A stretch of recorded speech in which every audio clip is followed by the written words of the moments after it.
Es el sí.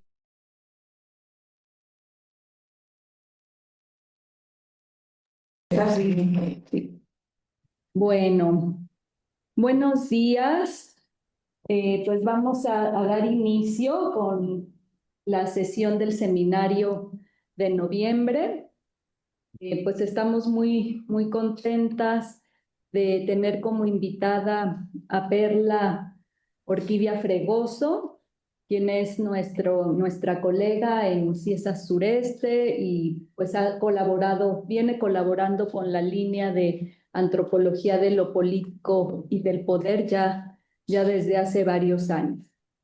Ella nos va a platicar sobre una investigación en la que ella abordó el feminicidio en clave restaurativa a partir de los casos de violencia en Yucatán, Chiapas y Quintana Roo. Voy a dar lectura a una pequeña presentación para quienes no la conocen. Bueno, Perla es antropóloga social, es investigadora del CECITI, la dije comisionada CIESA Sureste. Ahí desarrolla la investigación, justicia estatal y justicia social en casos de violencia extrema de género en contextos multiculturales, violencia feminicida y feminicidio en Chiapas hacia la justicia restaurativa. En 2001 coordinó la investigación, procesos de reparación y desagravio en casos de feminicidio en Yucatán, Quintana Roo y Chiapas. Eh, Su libro, A Puro Golpe, Violencias y Malestares Sociales en la Juventud Cancunense, fue merecedor del premio INA Fray Bernardino de Sahagún en la categoría de Mejor Investigación. Es miembro del Sistema Nacional de Investigadores y ha sido profesor en distintas instituciones en México, como la UNAM, la ENA, el CIESAS, el CESMECA. Además, es fundadora del Sindicato Independiente de Trabajadoras y Trabajadores de Investigación de Cátedras CONACYT. Ha participado como perita antropóloga en casos de feminicidio y violaciones a derechos humanos, fundamentalmente en contextos indígenas en Chiapas. Y en este sentido ha colaborado con organizaciones y colectivas como el Centro de Derechos Humanos Fray Bartolomé de las Casas y la colectiva Cereza. Es integrante del Foro Latinoamericano de Antropología del Derecho, capítulo México.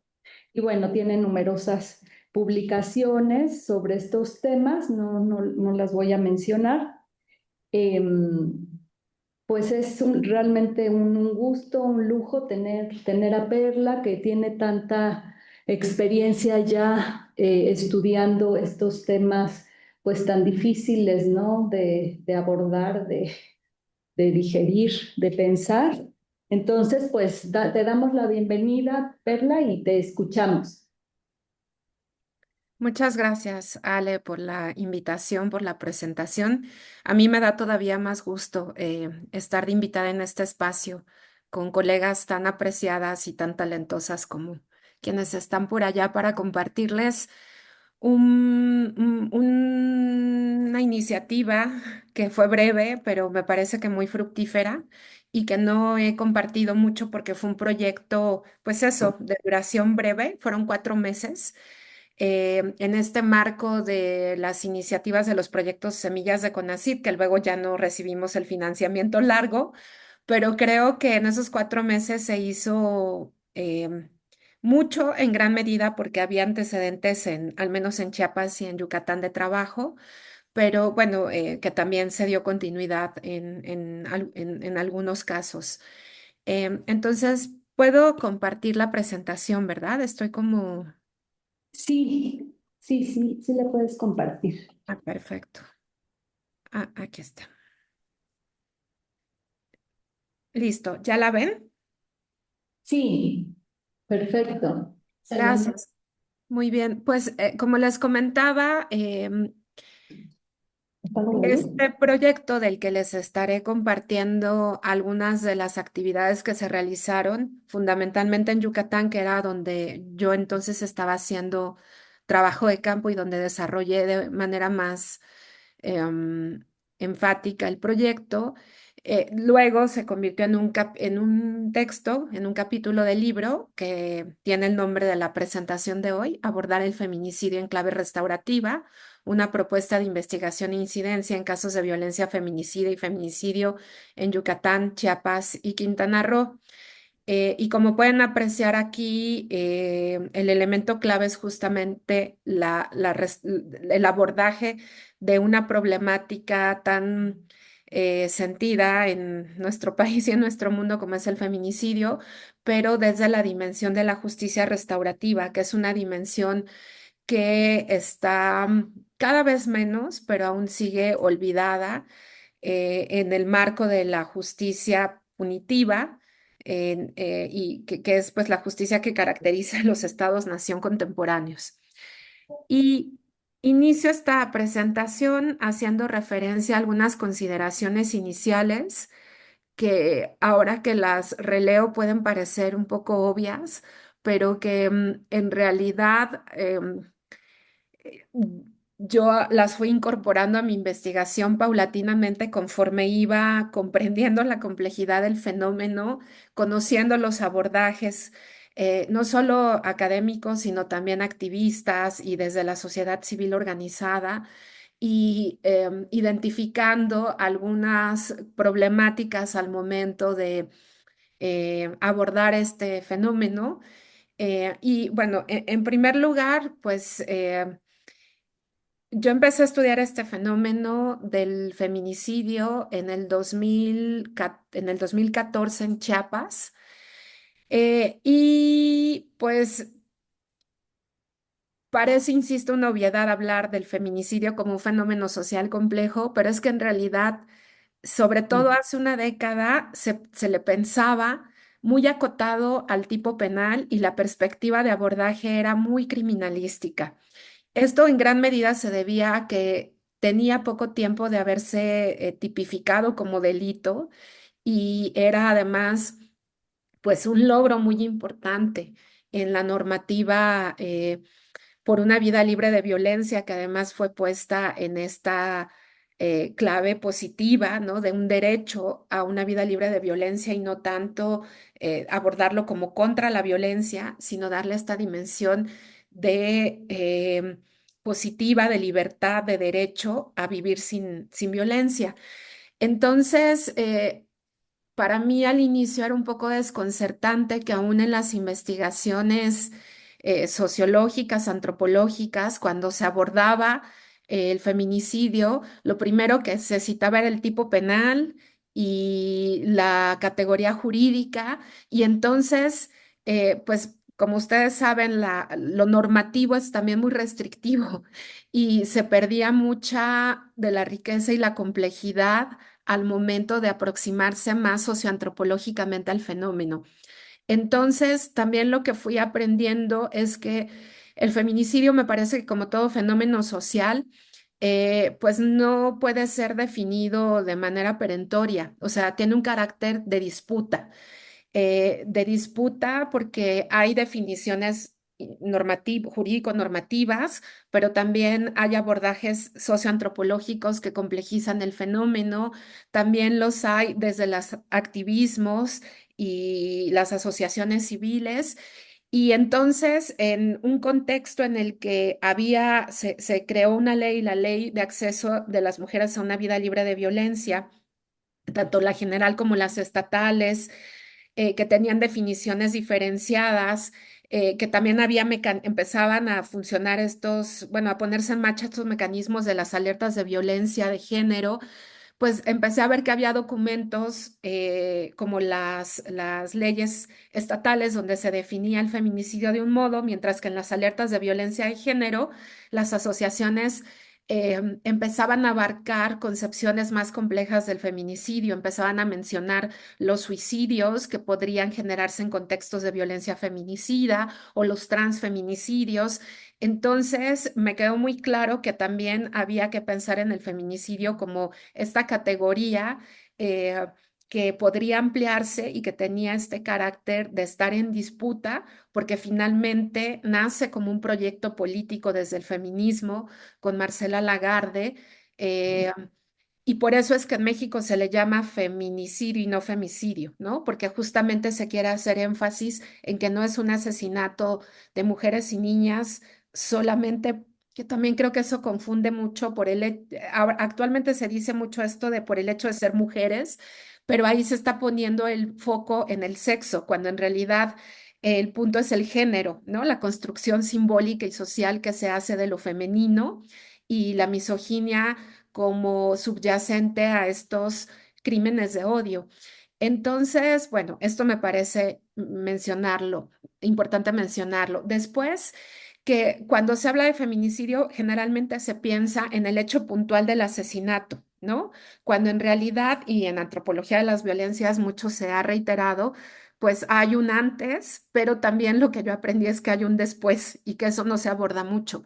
Hay un antes porque es casi imposible que un feminicidio se dé de manera espontánea, siempre está precedido por un continuum de violencias que explican por qué ocurre, pero también lo que aprendí es que tiene un después, que tiene lo que yo llamo effectis violentiam en latín, o sea, los efectos de esa violencia y que, por tanto, en el feminicidio se suele invisibilizar mucho a las llamadas por la ley víctimas indirectas, que son los hijos, las hermanas, las madres de esas mujeres y niñas asesinadas, y que mientras no se ponga atención a esos efectos, lo que se genera en el entorno familiar, en el entorno vecinal cuando ocurre un feminicidio, hay una reproducción de esta violencia que no va a permitir no solo hacer una justicia mínima a esas personas que pierden a sus hijas, a sus madres, a sus hermanas,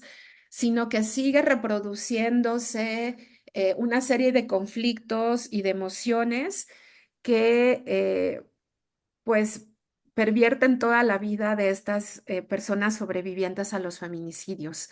Y ahí es cuando se empieza justamente a gestar esta idea del proyecto, de la necesidad de pensar en la reparación integral del daño, más allá de las penas de privación de la libertad puntuales a los feminicidas, y la necesidad no solo de la reparación material, sino también simbólica, psicológica, etcétera, ¿no? Y en ese sentido, pues también es importante cuando se habla de feminicidio trascender esta perspectiva que lo explica, que está centrado en la relación entre la víctima y el victimario, entre estas motivaciones individuales de quien lo comete, porque son explicaciones reduccionistas a actos personales que parecerían no estar insertos en una configuración social y en lo que al hablar del feminicidio se ha buscado subrayar, ¿no? Que es parte de una violencia estructural, de esta violencia del orden, y si no fuera así, no sería tan complejo incluso juzgar los feminicidios. En esta, no me voy a centrar ahora en la labor de perita antropóloga que he podido desarrollar haciendo peritajes en casos de feminicidio, pero justamente uno de los grandes retos cuando he podido realizar peritajes es darme cuenta que muchas veces las personas juzgadoras están más cerca de los valores, la emotividad y los juicios morales de los feminicidas que de la víctima. Hay una reproducción muy fuerte de estos valores machistas, del honor, del deber ser, de los estereotipos de género, y eso hace muy difícil explicar al feminicidio, a las personas juzgadoras, cómo se va construyendo en la vida de las personas este continuum de violencia y los efectos devastadores en las familias. Eh, y bueno, algo que también tiene que ver con esto es pues retomar la propuesta de Lagarde de pensar, ella cuando escribe sobre el feminicidio, escribe sobre el feminicidio en singular, aludiendo al feminicidio como un conjunto de asesinatos misóginos en un territorio determinado. Como ustedes saben, como que la primera geografía del feminicidio en México fue Ciudad Juárez, porque a partir de este conjunto de asesinatos es cuando distintas activistas, periodistas, académicas como Lagarde, como Rita Segato empiezan a describir y a caracterizar a estos asesinatos misóginos como feminicidios. En plural, ¿no? Pero Lagarde lo que proponía en principio era que así como había elementos comunes a los asesinatos de mujeres en Ciudad Juárez, era importante ir encontrando esos elementos comunes en todo el territorio nacional.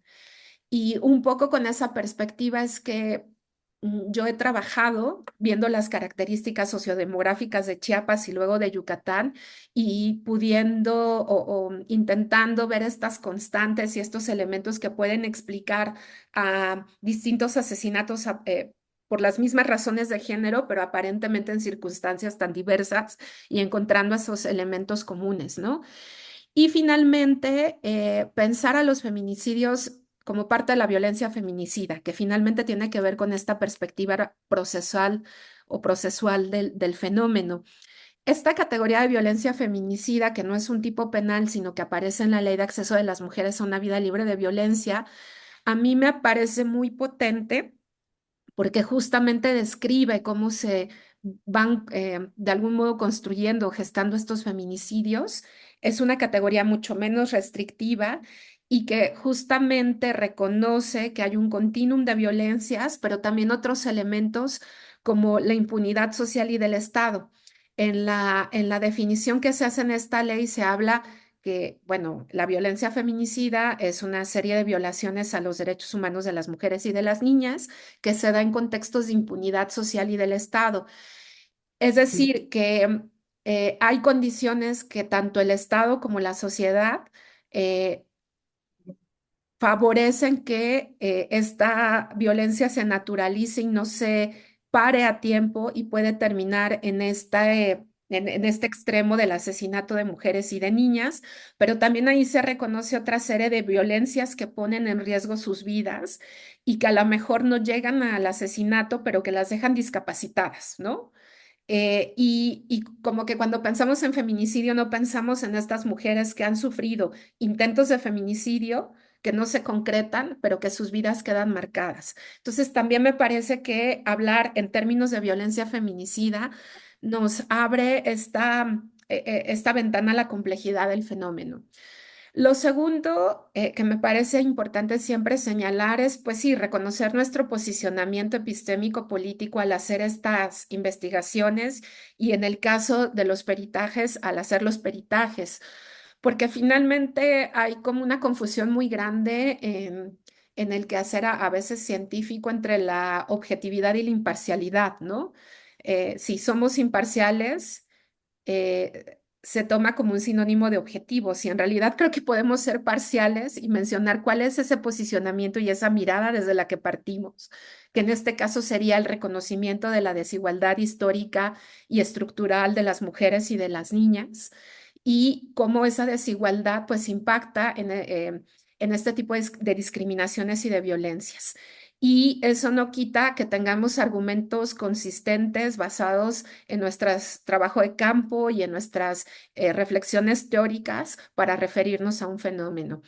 Y en el caso de la práctica de los peritajes, pues sí es importante porque yo sí he llegado a escuchar algunos posicionamientos de colegas que dicen, es que tú vas a hacer un peritaje y te tienes que acotar al tipo penal que aparece en la ley. Y es cierto, porque lo principal ahí es la defensa de la víctima, ¿no? Pero también me parece que desde ese camino de la antropología aplicada es posible y aquí retomo algunos conceptos como el de Yuri Escalante, de revueltas, de Teresa Sierra, en fin, que hablan también de contravenir, de construir y contraargumentar la ley cuando tenemos esta posibilidad de los peritajes, eh, porque finalmente somos de algún modo los representantes o tratamos de hacer eco a las voces de las víctimas que están en una posición de desigualdad sociojurídica y no al Estado hegemónico, ¿no? Y entonces, pues también privilegiar esta perspectiva tanto intercultural como interseccional, feminista y victimal al momento de hacer las investigaciones y los peritajes, que nos sitúan en esa complejidad de la diversidad cultural, pero también de la diversidad de estructuras de opresión que pueden atravesar a una víctima de feminicidio o de violencia feminicida. eh, y que debe estar centrada en esas necesidades de las víctimas, ya sea las directas o indirectas. Y como decía, pues parte de lo que ha estado presente en los proyectos en los que he desarrollado en el marco de la investigación de violencia feminicida es esta caracterización social de los contextos en que esa violencia se despliega, eh, y la complejidad del abordaje para trascender esta mirada centrada en el conflicto entre sujetos y en comprender el conflicto social y el poder de poder del cual se derivan los feminicidios. Entonces, como decía, lo que también me parece central es siempre intentar aclarar que la violencia de género y la violencia feminicida no tienen como característica central que haya una mujer y un hombre como tales, ni la diferencia física de fuerza, sino cómo se da esta relación, aquí cito a Picato, entre agresor y víctima y cómo esa relación responde a patrones sociales de valores, de representaciones, de percepciones mediante las cuales son concebidas esas diferencias de género como jerarquías, ¿no? Como la superioridad masculina frente a la inferioridad femenina, y que entonces esta característica no se centra en la diferencia sexual entre los cuerpos, la genética o la naturaleza o esencia del hombre o de la mujer, sino la forma en que esa diferencia específica es concebida simbólicamente como una superioridad. Y por eso pienso que sí, que abordar el feminicidio y la violencia feminicida implican, pues, cuestionarnos profundamente por cómo transformar civilizatoriamente ese orden sexogenérico contemporáneo en el cual se funda y se perpetúa esta violencia de género. Entonces, voy a empezar a compartirles cómo desarrollamos este proyecto. No sé si todas pudieron leer el texto, el capítulo del libro que les compartí, pero bueno, el título de este proyecto fue justamente Procesos de reparación y desagravio, porque ese es otro elemento que en mi experiencia conversando con las madres, con las hermanas, en menor medida con los hijos e hijas de estas mujeres y niñas asesinadas, es que hay una dimensión moral y subjetiva del agravio cuando se accede a la justicia, ¿no? Y que puede haber incluso una sentencia condenatoria al feminicida, pero las madres se pueden seguir sintiendo agraviadas porque hay procesos de revictimización institucional. Es muy común también que, pues sí, los feminicidas no reconozcan en los juicios lo que hicieron y las madres siempre se quedan con esa sensación de que si no hay un reconocimiento y una disculpa no puede haber el perdón. En fin, hay como elementos que también tienen que ver con esa reparación moral y esa justicia más subjetiva. Y bueno, el proyecto se desarrolló en el sureste del país, en la península de Yucatán, pues porque yo ya había hecho investigación en Chiapas, en esos momentos estaba haciéndola en Yucatán y hace muchos años también había hecho en Quintana Roo, tenía contactos y porque como efectivamente comprobamos en el proyecto, pues hay vasos comunicantes de las dinámicas sociodemográficas entre estos estados. Por ejemplo, encontramos al menos un par de casos de dos jóvenes indígenas migrantes de Chiapas que fueron asesinadas en Quintana Roo, eh, pues porque la migración hacia Quintana Roo en el sureste es muy común, creo que también hay migración desde Oaxaca, y nos pudimos dar cuenta cómo la justicia se hace todavía más difícil cuando tienen estos casos de mujeres que son originarias de otros estados, por lo que implica, en fin. Bueno, pues sí estuvo centrado en pensar, en empezar a pensar en esta justicia que llamamos reivindicativa y transformadora. Y como decía, pues el proyecto partió de estos elementos de pensar en los efectos sociales, materiales y de salud física y mental en las víctimas directas e indirectas del feminicidio. Algo que para mí fue muy, al principio, cuando empecé a hacer la investigación, muy desconcertante y muy desmoralizante, ahora se me fue la palabra, muy conmovedor también, fue que en más de una ocasión, cuando iba a las casas buscando platicar con las víctimas indirectas, 2 o 3 años después de lo ocurrido, me enteraba que la mamá de la víctima había muerto. Y cuando platicaba con sus hijas, me decían que a raíz del asesinato de la mujer o de la niña eh, que había ocurrido, pues las madres sufrían deterioros de salud muy fuertes. Y creo que esto no se ha registrado mucho en las investigaciones sobre feminicidio, ¿no? Lo impactante a ese nivel que puede ser para las familias. Y como decía, bueno, otra premisa de la investigación es que no es posible pensar en el acceso a la justicia soslayando esta dimensión de reparación, porque si esto también muchos años después lo he visto en casos em, de los hijos de las mujeres asesinadas que pasan a ser tutelados por las abuelas, pero luego la abuela muere y entonces una tía se hace cargo, pero no hay una atención psicológica.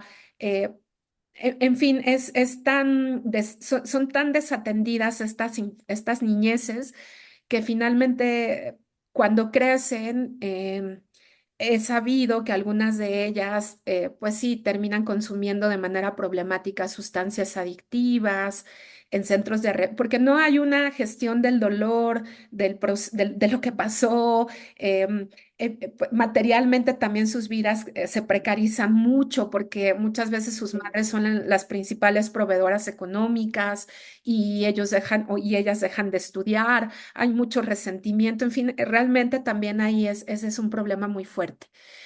Y bueno, también lo que este proyecto planteaba y era su mayor apuesta era que esto no se iba a conseguir a través de políticas asistencialistas o paternalistas o maternalistas de las víctimas, sino que era necesario ese fortalecimiento afectivo y esa construcción de capacidades en ellas para que no solo se convirtieran como en objetos de este acompañamiento y de ayudarlas a hacer trámites, sino que ellas realmente pudieran transitar a esta condición de agentes en el planteamiento y exigencia de sus derechos, lo cual es sumamente difícil porque implica justamente un acompañamiento multidisciplinario sostenido, cercano, profundo, que si no se tienen recursos no es tan fácil de realizarse y que se venía realizando en Chiapas con la colectiva Cereza, en Yucatán durante el tiempo que yo estuve, lo hice con pues pocas familias porque no daba para más, pero que realmente para transitar a esa condición de una persona que se reconoce como víctima frente al Estado para la exigencia de sus derechos, pero no como una identidad de persona herida ad perpetuum que no le permite continuar en esa exigencia es muy complejo, ¿no? Y también de eso hablaré un poco hacia el final, como reflexionando qué se consiguió y qué no se consiguió en el par de casos que les presentaré. Entonces, el proyecto tuvo estos dos objetivos de documentación y de incidencia. Por un lado, el de documentación, registrar esta multiplicidad de daños y efectos que tienen en las familias y el entorno estos asesinatos de las mujeres y de las niñas. Y siempre recalco lo de las niñas porque también el feminicidio infantil es algo poco abordado, poco visibilizado y es muy frecuente y la identificación de los obstáculos normativos, institucionales, culturales, para que esta dimensión de la justicia restaurativa se pueda desarrollar. Finalmente, la mayoría de los esfuerzos de las asociaciones y de los activismos están, pues sí, en el ámbito punitivo, porque hay mucha impunidad, pero pocas veces se da seguimiento, por ejemplo, cuando una sentencia se coloca una reparación material o de otro tipo, los juzgadores que estarían obligados a ver que también esa sentencia se cumpla, pues no lo abandonan, las familias no saben que pueden exigirlo.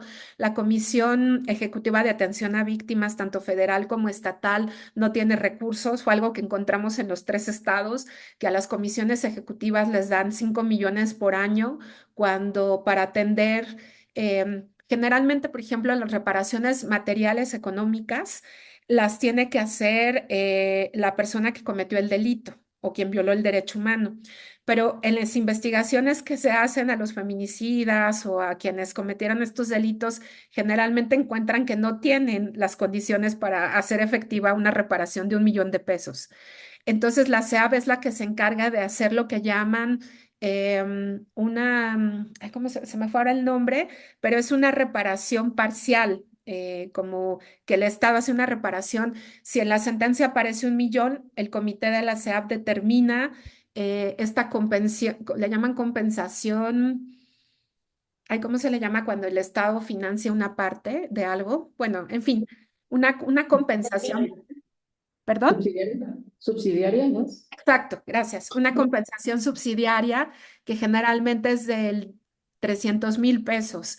Pero bueno, ustedes se imaginarán cuántas sentencias le llegan a la CEAB al año, pues no se da abasto. Entonces también ahí entran criterios institucionales y políticos de a quién darle y cuánto darle, ¿no? Y bueno, se trabajó con las instituciones como Fiscalía, SEAF, en mayor o menor medida, aunque nuestro reto mayor era acercarnos a las familias y trabajar con ellas, acompañándolas, que este fue el objetivo de incidencia, hacer efectivas estas reparaciones en las sentencias de los casos judicializados. Y yo les voy a platicar específicamente del caso de Yucatán, que fue el que yo desarrollé de manera puntual. O sea, coordinaba el proyecto, pero en Yucatán es donde vivía y donde estaba desarrollando mi proyecto individual en esos momentos y por tanto ahí fue donde me concentré más, aunque también al final les voy a platicar de una experiencia en Chiapas, ¿no? Y ahí el reto desde el inicio fue que a Yucatán siempre se le piensa como este territorio de paz, ¿no? Yo al principio cuando hacía investigación allá me decían, pero ¿por qué si aquí no hay violencia, no hay crimen organizado, no hay feminicidio? Entonces, bueno, simplemente algunos datos generales de Yucatán, que también incluso comparte con Chiapas respecto al porcentaje de hablantes de lenguas indígenas. Como saben, Oaxaca, Yucatán y Chiapas en los últimos censos siempre han aparecido, pues creo que Oaxaca en el primer lugar y Yucatán y Chiapas se han movido en el segundo, tercero de porcentaje de hablantes de lenguas indígenas. Y bueno, aquí también se le piensa como este territorio pacificado con el mejor resultado nacional en cuanto a seguridad personal y el discurso de los gobernadores, al menos cuando yo desarrollé esta investigación en el 2018, 2019, 20, hablaban de cero feminicidios, aunque es evidente que no era así. Y me gustaría concentrarme en estos discursos confrontados respecto al territorio yucateco, porque los gobiernos destacaban mucho este estudio que se realizó en 2015, donde se mencionaba que Yucatán, en el contexto nacional, era el estado más seguro, considerando la tasa de homicidios y la confianza que la gente tenía en la policía estatal. Y sí, si se le comparaba, por ejemplo, con Chihuahua, pues sí, el número de homicidios en Yucatán es bajísimo y también la gente dice confiar en la policía, aunque yo tengo mis reservas ya viviendo allá y conociendo muchas cosas, bueno, muchos casos y platicando con otras personas, ¿no? Respecto a que esta percepción sea tan generalizada de confianza en la policía. Entonces, los criterios para pensar en esta, medición de la seguridad personal fueron la tasa de homicidios, la percepción de seguridad, la tasa de crímenes y la confianza en la policía. Pero evidentemente esta medición no considera elementos como la violencia estructural, ¿no? La violencia, o sea, la igualdad, y cuando se revisan estadísticas en Yucatán respecto a la pobreza estructural, pues siempre el elemento étnico destaca, y los mayas peninsulares son quienes sufren más este tipo de violencia. La violencia sexual también es algo muy presente en el territorio, y lo que yo encontré fue mucho en los suicidios, y algunos de ellos de mujeres, donde siempre había la presunción de que no era un suicidio, sino un feminicidio eh, em, revestido de suicidio, ¿no? Eh, pero además, al meter el elemento de la perspectiva de género incluso en las estadísticas, cambia un poco esta percepción, porque encontré un artículo muy interesante de Jasso, de una investigadora del Instituto de Investigaciones Sociales, que señalaba que pese a que la muerte por homicidio impacta en menor medida a la península de Yucatán que al resto del país, porque efectivamente tiene los menores porcentajes y cifras de homicidio, impacta en mayor porcentaje a las mujeres. Entonces, es decir, aunque se asesinan menos personas en la península, bueno, en ese entonces, ahora ya no sé, porque en Quintana Roo también con el crimen organizado tan presente, no lo sé, pero lo que ella encontró es que a pesar de que en Yucatán, Campeche y Quintana Roo se asesinaba menos personas que en el resto del país, se asesinaba más mujeres que en el resto del país en relación a las cifras internas. No sé si me explico. O sea, de esos números de homicidios eran mayor el número de mujeres o el porcentaje de mujeres que en el resto del país. Ella señalaba que en el 2016, mientras que de cada 100 homicidios, 13,7% fueron de mujeres en el estado, y 11,5 para el mismo año en Yucatán. En el resto del país, a ver, no, aquí ya me hice bolas. Sí, a nivel nacional es 11,5, y a nivel de la península era 13,7 de número de mujeres asesinadas. Y en Yucatán en el mismo año era de 14,1, o sea, era superior que que en Campeche y en Quintana Roo. Entonces, el reto analítico ahí era cómo estudiar los feminicidios, digamos, en tiempo de paz o en contextos donde el crimen organizado no estaba presente. Y algo que también me encontré mucho es que era muy frecuente que las escasas investigaciones que había sobre feminicidio, que básicamente era de una asociación civil que se llama Yucatán Feminicida, que al menos hasta el 2023 publicaron diagnósticos, sobre todo cuantitativos, muy buenos, pero sobre todo lo investigaban en Mérida y el área metropolitana. O sea, hay muy poco conocimiento de lo que ocurre en las áreas rurales e indígenas del estado. Más bien es en la capital y en el área conurbada de la capital, cuando se conoce de los casos con mayor detalle o hay activismos presentes en la exigencia de la justicia para estos casos. Entonces, bueno, también al menos los casos que yo trabajé, que fueron en el ámbito rural y donde había mucha presencia de mayas, pues son elementos que es importante considerar. Entonces, el trabajo de campo lo realicé con 5 familias. em, una ubicada en el municipio de Celestún, que es un municipio costero, otro en Oxcuzcap, está ubicado al suroriente del estado, que es rural, que la presencia de mayas creo que hay un 70 y tantos % de población maya hablante. En Peto, que también tiene presencia étnica importante, fueron 2 casos, y también rural, y en Tatsiu, que es fundamentalmente maya y que además está reconocido como uno de los municipios con pobreza estructural. No recuerdo si ocupaba el tercer lugar en toda Latinoamérica. Y en el caso de Tatsiu, el feminicidio había sido infantil de una pequeña de 6 años. Y bueno, estos son algunos elementos que pueden ser analíticamente interesantes, pero que ya no abordaré mucho aquí porque ya no hay como tanto tiempo, y me gustaría compartirles más estos elementos del proyecto, ¿no? Esta imagen es una imagen Como parte de las actividades del proyecto, en colaboración con una psicóloga social y artista plástica que se llama Gite Hartog, pudimos hacer varias sesiones de arte terapia con las familias, que es una terapia que a través del arte favorece la expresión de las personas en casos de haber sufrido eventos traumáticos y se busca que sea una vía de conexión emocional para ir sanando y expresando cuestiones que a través de la palabra escrita o hablada sería más difícil que emergieran. Además, estas familias en general, bueno, no en general, todas ellas eran de escasos recursos y pensamos que a través de la arte terapia podían trabajar a nivel individual, pero también familiar, mejor estos sentimientos de culpa, de dolor, en fin, de todo lo que hay en torno a estos feminicidios. Entonces recuperé algunas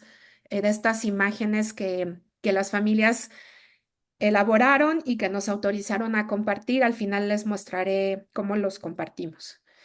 Y bueno, me voy a centrar más en los dos casos que quisiera compartirles, que en el libro obviamente no uso nombres propios de las personas verdaderos, sino en este caso puse la familia Flores de Oshkutskap, cuyo ahí el feminicidio ocurrió en 2018 y les voy platicando lo que ocurrió, cómo trabajamos con la familia, sobre todo con la mamá de la joven asesinada y un poco las cuestiones que allí emergieron, cuáles fueron los retos en el acompañamiento a quien llamo Margarita y qué es lo que desde mi perspectiva se logró en función de los objetivos del proyecto y que quedó trunco, ¿no? Porque además, bueno, yo después de desarrollar este proyecto, un año después, un año y medio después regresé a Chiapas y pues aún en Chiapas le di continuidad. Justamente estando en Chiapas se concretó la reparación material del daño de Margarita,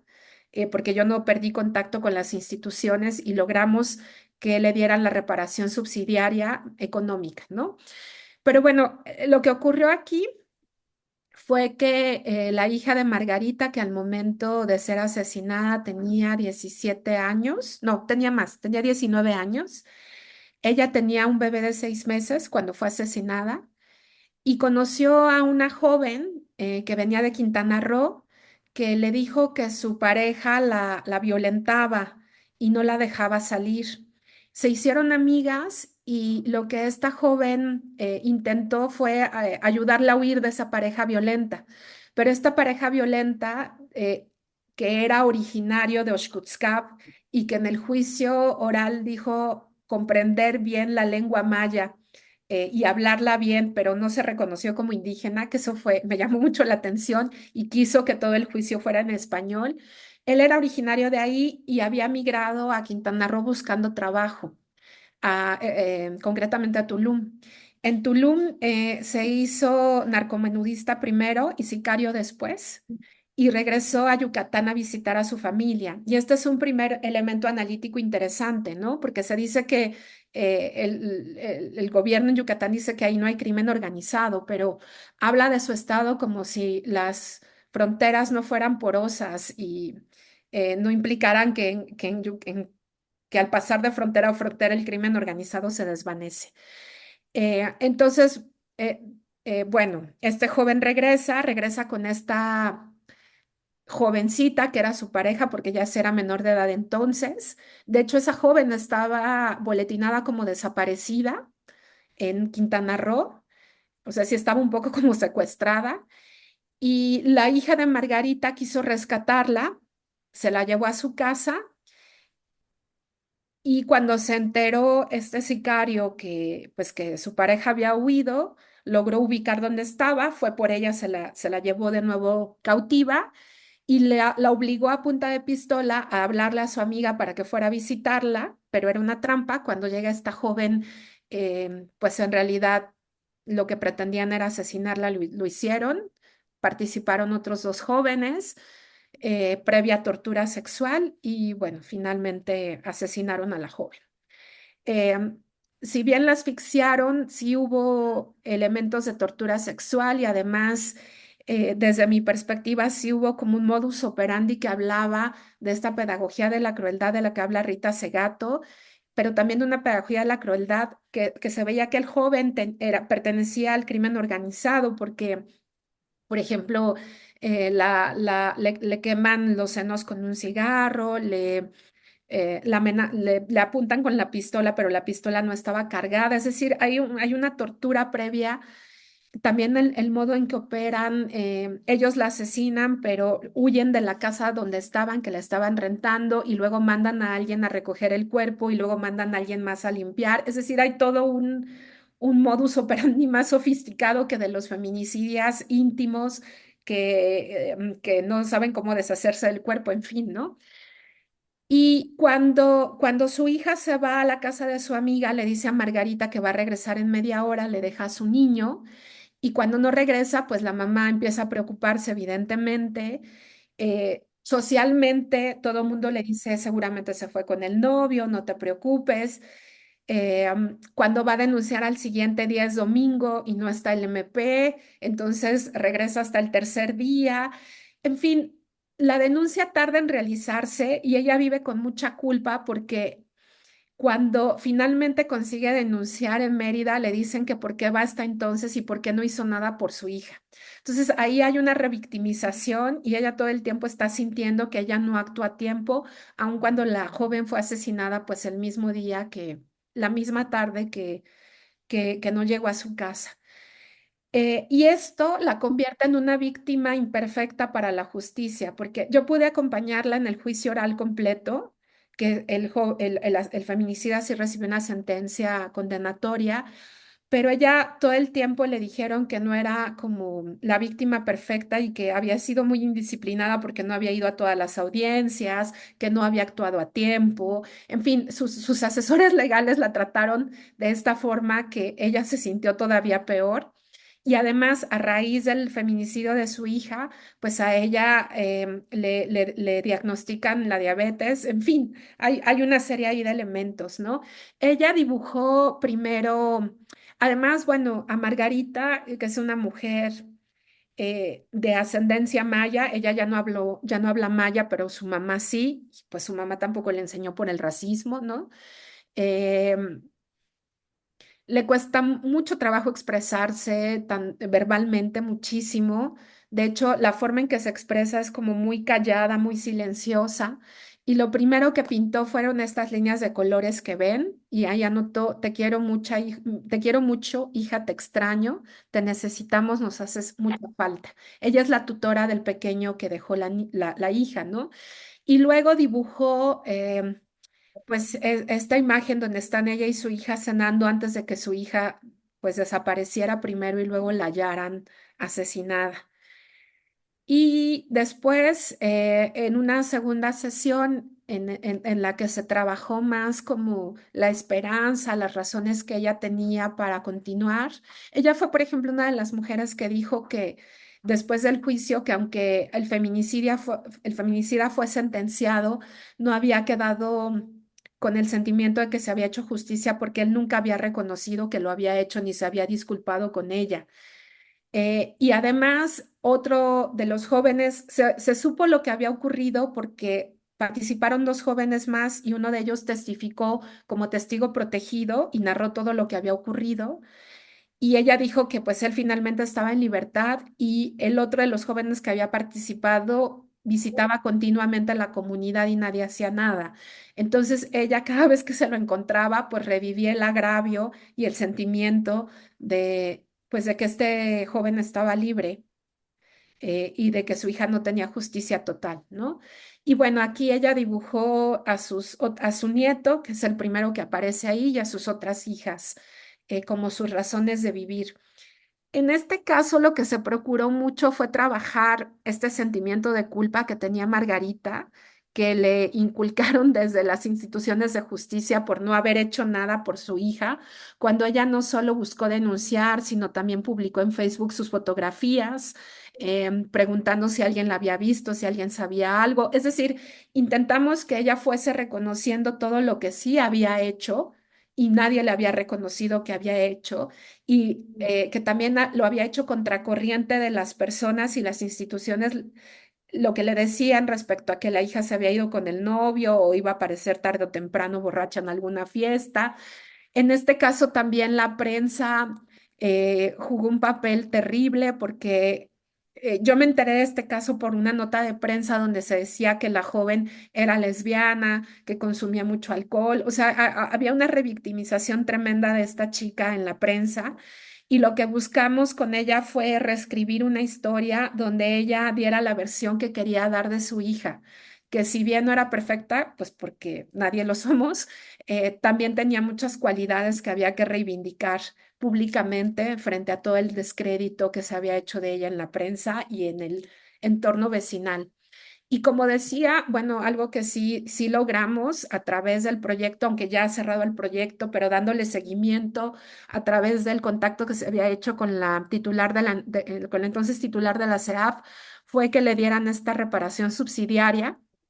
En el caso de Margarita fue muy importante porque ella no tenía casa propia. La casa donde había crecido a sus hijas era del esposo, el esposo migró a Estados Unidos y como ella tuvo una nueva pareja, le dijo que se tenía que salir de la casa. Entonces ella vivía con su hermana, luego esta pareja la dejó y pues seguía con su hermana y su nieto. Entonces esa reparación subsidiaria permitió que al menos ella construyera su casa para vivir con su nieto, que fue importante. Y ahí es también cuando de pronto yo sí llegué a escuchar que les decían a estas víctimas que no se concentraran en lo material porque no desde las instituciones no era lo más importante, cuando por supuesto que es importante porque les ayuda un poco a rehacer ese proyecto de vida y a tener cierta certeza material, ¿no? Entonces, bueno. Este es el caso de Margarito y de la familia Flores. Básicamente trabajé con ella y con su nieto. Bueno, trabajamos en el proyecto, ¿no? Y este otro caso sí es como muy desesperanzador. Yo ya no tuve mucho contacto después del proyecto con ellos. Este es de la familia Agua, que lo que ocurrió fue que esta era una pareja que tenía dos hijos. Ella tenía entonces 35 años, él 40, y los dos hijos tenían creo que 10 y 12. Ella ya incluso había ido a levantar denuncias judiciales por maltrato y por violencia, y justamente el día que lo citan a él para decirle que tiene una orden de restricción, él se entera, que es otro problema, en un poblado pequeño como Celestún, alguien dentro de los juzgados le dice que su esposa acaba de ganar una orden de restricción. Él se entera de eso y esto también es muy fuerte porque justamente cuando yo hablé con Mar, que es así como llamamos a la mamá de Agua, de Cascada, perdón, que es como llamo a la mujer asesinada, eh, y le hablo de la justicia estatal, me dice, pero ¿para qué sirve si justamente a mi hija la mató porque él se enteró que tenía esta orden de restricción, ¿no? Entonces la hija va a recoger a la casa donde vivían, ella ya no vivía con él, vivía con su mamá y sus hijos en la casa de su mamá, va a recoger unos recibos telefónicos y él la está esperando ahí, la asesina, sube unas fotos a Facebook que afortunadamente yo no vi, pero que la mamá me describí, son terribles de después de asesinarla, y luego él se dispara. Y este caso me parece interesante, pertinente compartírselos, porque lo que ocurrió aquí fue que como él se suicida después de asesinar a su pareja, la fiscalía considera que pues como no hay, o sea, como no hay un proceso judicial que iniciar, pues no avisa a la Comisión Estatal Ejecutiva de Atención a Víctimas que hay estas víctimas, ¿no? Y entonces nuevamente es seguir pensando en la justicia en términos de castigo, pero no de reparación y de atención a las víctimas indirectas. No se inicia el protocolo de atención a las víctimas. La fiscalía sí les ofrece atención psicológica, pero ellos no la quieren, porque pues sí, también o sea, una persona así de afectada no necesariamente de inmediato quiere ser atendida y también es un proceso muy complejo el de ir aproximándose a sus sensibilidades, entendiendo qué es lo que necesitan, qué es lo que quieren, qué es lo que van demandando. También hay como una estandarización de, bueno, que vayan con, con psicólogos, que además que esto también pasó con Margarita, que también la reprimieron porque le dijeron, la reprendieron, perdón, en el juicio porque le dijeron, es que usted tiene atención psicológica y dejó de ir. Pero lo que Margarita no pudo expresar en el juicio, porque era un espacio intimidante para ella, es que esa atención psicológica no era con un psicólogo experto en este tipo de violencias, que debería haber un psicólogo o psicóloga expertos porque no es cualquier violencia, sino que fue con personal del DIF que la recibía 20 minutos y cuando ella salía me decía que se sentía peor porque no había tiempo para, o sea, hablaba cómo se sentía, pero luego lo que entendí es que no había un espacio para contener esa emoción, redirigirla y que saliera mejor. Ella me decía, es que las 2 veces que fui salí sintiéndome peor y ya no quise regresar. Entonces, tampoco es que haya personal capacitado, especializado en atender este tipo de violencias extremas de género. Entonces, bueno, lo primero que en este caso hicimos fue preguntarles, pues explicarles que como víctimas indirectas ellas tenían una serie de derechos, que podíamos iniciar el registro o ayudarles a iniciar el registro estatal de víctimas en la CEAP para que ellas decidieran qué ir solicitando, si atención médica, si atención psicológica, si también es complejo porque aunque la normativa y la política pública parecen no ser asistencialistas en el ámbito de la atención a víctimas, terminan siendo muy asistencialistas, porque lo que tienen que ofrecer siempre son despensas, atenciones psicológicas de esta calidad muy malas. En realidad no se sientan a trabajar agendas de reparación individuales o familiares, entendiendo las necesidades. Por ejemplo, no hay becas para estudiar, para que en este caso los adolescentes estudiaran. Otra señora de Peto también me decía, es que a mí me dijeron que fuera a Mérida a recoger una ayuda y cuando fui eran 500 pesos y yo en ir de Peto a Mérida me gasto 300. ¿A qué voy? ¿No? Es decir, finalmente sí hay este asistencialismo. Y bueno, como pueden ver los dibujos de mar, de la mamá y del lago, uno de los hijos son tremendos, ¿no? El joven escribió que así se sentía cuando su papá había asesinado a su mamá y por eso es que en el subtítulo de Yucatán pongo la construcción social de la víctima, porque digo la producción social de la víctima, porque algo que es importante desde la socioantropología señalar es que a la víctima se le produce socialmente, no es que haya un perpetrador que eh, violente a la víctima y ya sea víctima, sino que también implica una acción de reivindicar su condición de víctima, pero de un reconocimiento por parte de un tercero, que puede ser la comunidad, pero también puede ser el Estado o ambos. Y cuando no se da este reconocimiento, todo se complejiza, porque como escribo, hay una fractura de este sistema del autorreconocimiento y del reconocimiento que habilita ese autorreconocimiento por parte de un tercero. Y entonces hay una invisibilización de estas víctimas y del trabajo que se requiere realizar con ellos para transformar esa cruda circunstancia y que ellos también vayan adquiriendo estos elementos para transformar pues lo que ocurrió en lo que necesiten transformar para continuar con sus vidas de una forma más esperanzadora, ¿no? Y como decía también la víctima, la prensa produce a las víctimas de un modo tremendo. Sí hay, me parece, estudios sobre cómo representa la prensa a las víctimas, que también es algo importante, ¿no?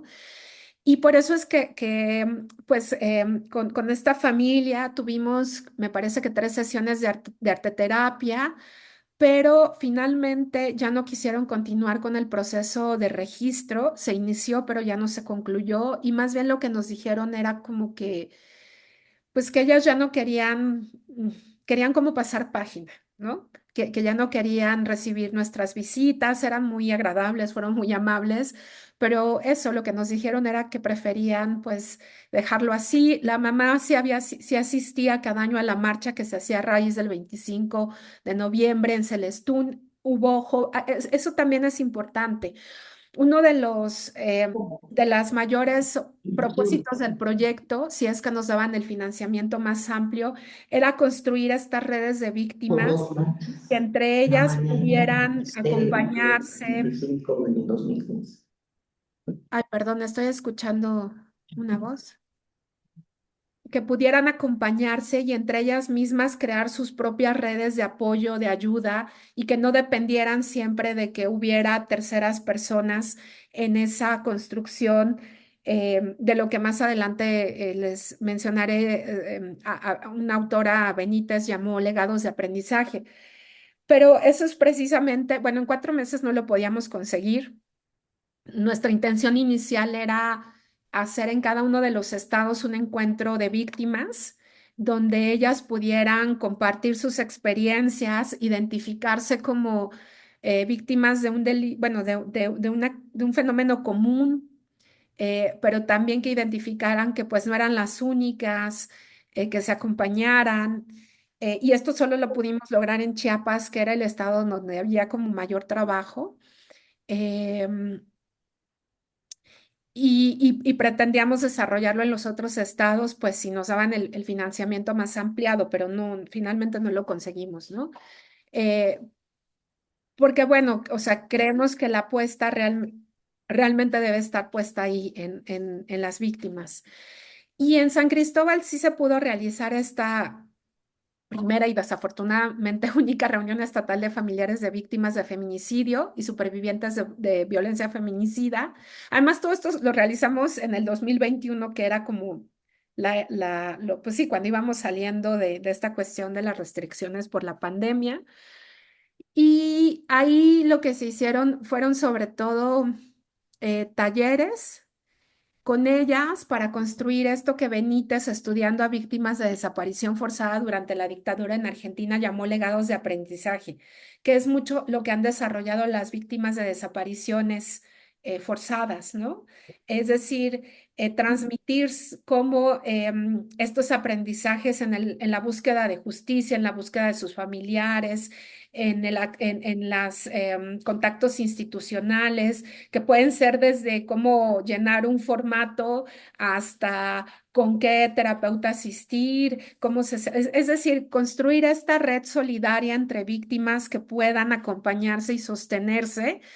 Y también, bueno, en los talleres que se realizaron, por ejemplo, recuerdo que hicimos una actividad del reconocimiento de las violaciones a sus derechos humanos y en uno de los grupos fue muy bonito porque se dieron cuenta que una de estas jóvenes que habían asesinado a su hermana y que ella tuvo que truncar básicamente su proyecto de vida para criar a sus sobrinos, pues le habían violado todos los derechos humanos al momento de intentar acceder a la justicia y la cuerparon mucho y se centraron en su caso para acompañarla, ¿no? En ese taller también invitamos a la mamá de Lesbi Berlín, que fue asesinada en la UNAM. Y Araceli fue como un impulso importante, un referente importante para que las familias también pudieran ver que había pues víctimas activistas que estaban logrando cosas gracias al acompañamiento solidario de muchas personas. Estuvieron los papás de Ana, la joven que fue asesinada en Quintana Roo. Ellos estaban en una situación, había sido muy reciente el suceso, ellos son celtales casi monolingües, sobre todo la madre, pero aún así hubo conexiones muy profundas y muy bonitas en el encuentro. Eh, y bueno, después del encuentro se realizaron acciones muy concretas con esta red, pero tampoco tuvieron una larga duración porque, pues sí, realmente se necesita un financiamiento para sostener esos acompañamientos, ¿no? Entonces, para terminar, les quiero mostrar este collage que hizo Guité, esta colega, compañera, psicóloga y artista plástica. Lo hizo con las diferentes pinturas de las familias en las arteterapias. Se llamó Amor Presente y ella construyó como un videíto con las imágenes y con algunas palabras de estas familias que se proyectó en una muestra artística virtual en el 2022, justamente en el 25N. y fue como una forma de comunicar pues la sensibilidad de estas familias frente a la pérdida de las mujeres y las niñas que eran parte de su familia, de su corazón, y como una forma de sensibilizar eh, pues a quienes pudieran ver el collage y la presentación, la presencia de este fenómeno de violencia extrema de género en Yucatán, y cómo las familias pues recordaban con profundo amor y también dolor a estas mujeres y niñas que les habían sido arrebatadas. Y bueno, me parece que ya con eso concluiría la presentación. Les agradezco mucho la escucha y pues más bien creo que hay un tiempo de diálogo ahora, ¿no? Bueno, pues muchísimas gracias, Perla. Realmente muy impresionante el trabajo que has hecho. Creo que nos acercas realmente a pensar el tema desde abajo, ¿no? Porque hiciste pues un trabajo de campo muy impresionante que pues me imagino no debe haber sido nada fácil, ¿no? O sea, son el tipo pues el tipo de información desde dentro, ¿no? Desde el corazón de la gente que no, pues que no aparece, ¿no? En la prensa o en muchos otros estudios que se han centrado más en hablar del fenómeno de manera más general, ¿no? Además, nos ofreciste al principio pistas muy interesantes para quienes no, pues no trabajamos el tema, podamos comprenderlo desde, pues, una perspectiva más, como dices, ¿no? Desde la complejidad y no solo desde lo que uno naturalmente quiere, ¿no? Que es que se haga justicia y pues sí se olvida todas estas víctimas, ¿no? También de violencia feminicida. Bueno, pues voy a abrir el micrófono para si hay alguna pregunta, comentario. A veces cuando siento tan fuerte como que nos quedamos sin palabras, pero bueno, si alguien quiere, a ver, bueno, Conchita, Marlene, paso la palabra. Y no sé también si alguien pide la palabra. Y si puedes, me avisas. Gracias. Adelante, Conchita. Muy bien, pues muchísimas gracias por iluminarnos y compartir con nosotros su experiencia, que efectivamente pues es muy fuerte, ¿no? Nos deja siempre, no solamente pensando, sino además con cierto dolor de desesperanza también, ¿no? Porque, pues en realidad, ¿cómo resolver esto que este fenómeno social que además siento que va creciendo, que igual nos afecta en todas partes, ¿no? Y que además me hace a mí preguntar dentro de esta dimensión moral y subjetiva, ¿qué pasa con los varones? ¿Qué está pasando, no? Con ellos, porque siempre nos responsabilizan a las madres, a las mujeres, de estar educando, ¿no? Entonces, ¿de qué manera se están educando? Cuando en realidad los padres con su ausencia también están educando, ¿no? Es decir, no están los varones porque emigraron, porque se fueron a donde haya sido, y entonces responsabilizan a las madres, ¿no? Que están creando machos o asesinos, ¿no?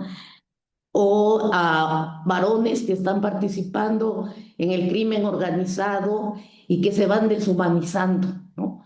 Entonces, ¿qué está pasando? Me imagino que también en tu estudio, aunque no lo tocaste, no, al menos no lo vi reflejado, que si se han cuestionado también, ¿no? Dentro de esta pedagogía de la crueldad que la mencionaste, de Rita Segato, ¿por qué están los varones dentro de esa pedagogía, ¿no? Dentro de esa crueldad, como nos narras, no solamente las asesinan, sino también las torturan, abusan, ¿no? Sexualmente de ellas. Entonces, ¿qué es lo que realmente pasa con esa producción social de las víctimas, ¿no? Cuando yo siento que también ese tipo de varones también son víctimas de todo un sistema de reproducción económica, social y cultural, ¿no?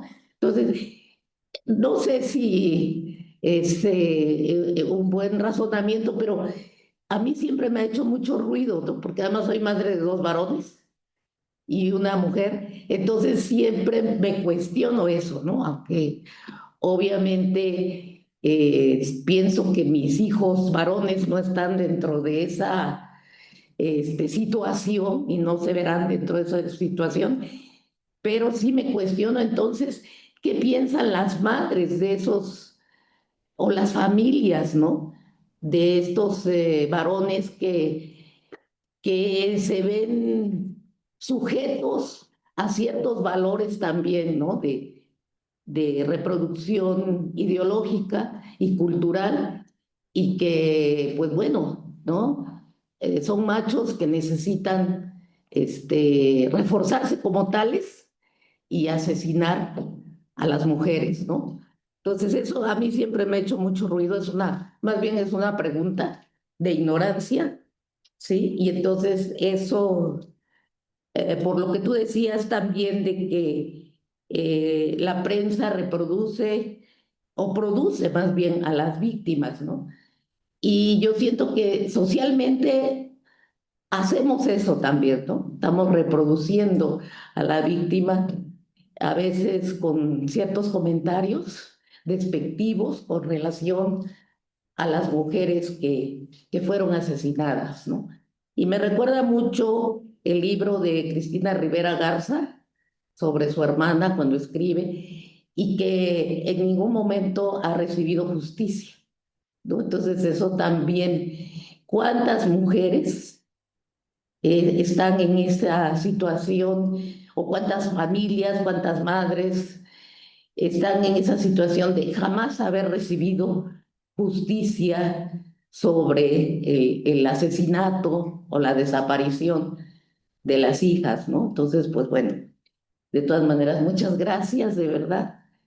Me sorprende mucho tu trabajo, que yo creo pues, que tiene que ver con todo el país, ¿no? Y es una pena porque yo siento que va creciendo, que es un fenómeno que va creciendo, ¿no? Entonces, habría que cuestionarnos eso. Y gracias nuevamente. Gracias, Perla.